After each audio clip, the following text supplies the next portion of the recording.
Look, it's absolutely essential that everything you're planning to do on event day, you've practiced in your training. So that includes every nutrition strategy and your hydration strategies.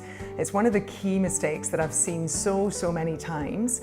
And one of those things are if people are used to following a low carb diet, or they're used to following, a very healthy diet, which I hope most of the trekkers are, on the lead up, and then suddenly on event day they think, oh, I'm going to need lollies and jelly snakes and glucose gels, and suddenly they've got this influx of carbohydrate. Their gut is not accustomed to having so much carbohydrate in there, and especially so many sugary foods.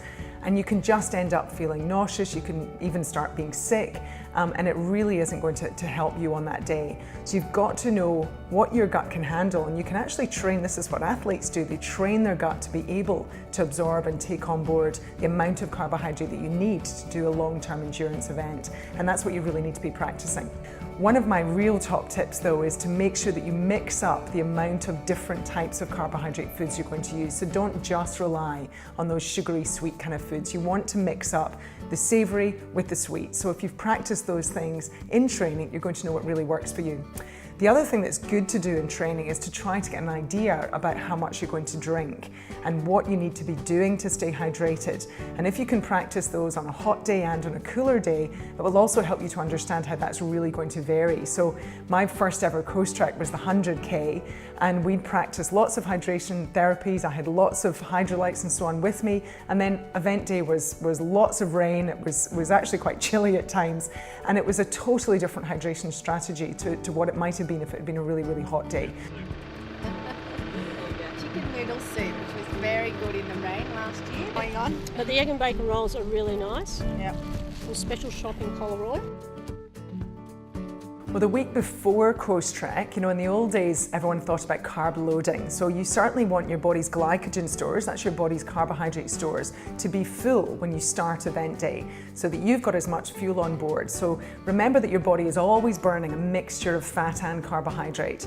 So you want the glycogen stores to be full because that's your limiting factor. Even if you're very lean, you've got plenty of fat on board, it's carbohydrate that's going to be restricted. So the goal of the week before is to make sure, come event day morning, your glycogen stores are full. But what you don't want to do is have tailored your training and be eating a whole load of extra fuel so that you actually gain a little bit of weight beforehand. That you want to be as light as you possibly can, of course, on the day so that you're feeling really good. So what you'll find is that all you need to do is keep eating the way that you've been eating, make sure that you're including, and my Dr. Johanna plate is a good model to follow, because then you include a good, what I call a smart carb in every meal. If you do that and you tailor your training at the same time, then you're going to find your glycogen stores are nicely full on event day morning and you feel super fit and ready to go. So what I suggest is having a really nice, slow release carbohydrate breakfast. So on the first year I did coast trek, we made a beautiful big bircher muesli in the morning. So we'd soaked some oats and dried fruit overnight. We added some nuts and seeds, some natural yogurt in the morning. We all had a big bowl of that to start off. A bowl of porridge would be great, some muesli, toast. Really think about something that's a nice, slow release carb that's going to just fuel those first few hours. Then for snacks that you take with you, you've got to think about, one, what's going to be good to take and carry, and you want a mixture of sweet and savoury. My other warning factor is that I can promise you a lot of you are not going to feel like eating. So when you're walking and you're exercising for such a long period of time, your body's metabolism adjusts and it wants to adjust to help you with exercise. So it actually ramps back your appetite and it won't be cueing you to eat. So a mistake is to think, oh well, if I'm not hungry I shouldn't eat, which would be my normal advice. But during the event, you've actually got to force yourself. We even had, one of our team as a timekeeper saying, on the hour, making sure that everyone had at least something to eat every hour. So sandwiches, crackers, watch against dry foods just because your mouth might be quite dry and it can be hard to swallow. So think about putting some moisture either onto those crackers or into the sandwich. The other big suggestion that I have is have a support crew who meet you at 1 or 2 points and bring you some fresh food.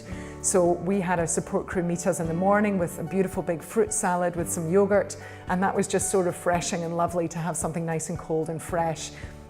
On the year that it was pouring with rain, we actually had our support crew meet us with a big pot of chicken and barley soup and some white bread rolls, and that was just fantastic. That was the 100K, so at the 60K mark when we were all dying in our last legs, actually that meal really picked us up, and amazingly we got through to the end.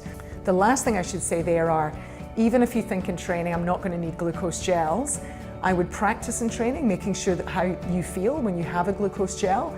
A glucose gel with caffeine can be just the ticket to get you across the line when you're at that last 10, 20 Ks. And have those as emergencies. I've had them in emergencies every coast trek I've done, and I've always used at least one. So it's a really good way just to give you that final lift when you're into the final stages of the event. The last thing to think about then is your hydration. And what I recommend is that you fill your Camelback with water so that you've always got water to drink, and you sip on that regularly.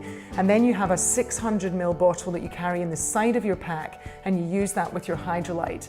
In case of a hot day, I would be having at least 6 little Hydrolyte packets in your pack and replenish that bottle all the time so that you make sure that you're drinking the Hydrolyte as well as a mixture of the water. When it's on event day, it's really important that you keep looking and watching all your team members. So I recommend staying together. You know, I've seen teams where 2 are going ahead because they're quicker and there's someone lagging behind. If you let that happen, you can't be keeping an eye on each other. And it is highly likely that at some point someone is going to hit the wall if they haven't got their nutrition or their hydration right. Now, what to watch out for is if someone is lagging behind, if they're unable to keep up, if they go very quiet and they're not talking to you. You might even get to the point, it hasn't happened in any of my teams, but it did happen to one of my team members when she did it the year before. Her team members noticed that she was slurring her words, that she was suddenly a bit unsteady on her feet, and they recognized it straight away, got her to sit down, and what happened was her blood sugar levels had really dropped. She hadn't been managing to eat enough, and she was hitting the wall, quite literally hitting the wall, which means your glycogen stores are bottomed out and you just haven't got any carbohydrate there. So what to remember is you cannot run on fuel alone. So if that happens to you, you must get carbohydrate. So if you notice that happening to one of your team members, you want an immediate source. A glucose gel is great. Get some sports drink or get some of the Hydrolyte. There is a little bit of carbohydrate in that Hydrolyte. Get that into them. Get them eating again as soon as possible. So if you've got glucose little tablets, something like that so that you get an instant energy hit, and then they need to eat something much more substantial. And for the rest of the event, you have to get them eating at least every half hour, if not every quarter of an hour, because their body's replenishment is gone. So you need to make sure there's enough coming in through the mouth.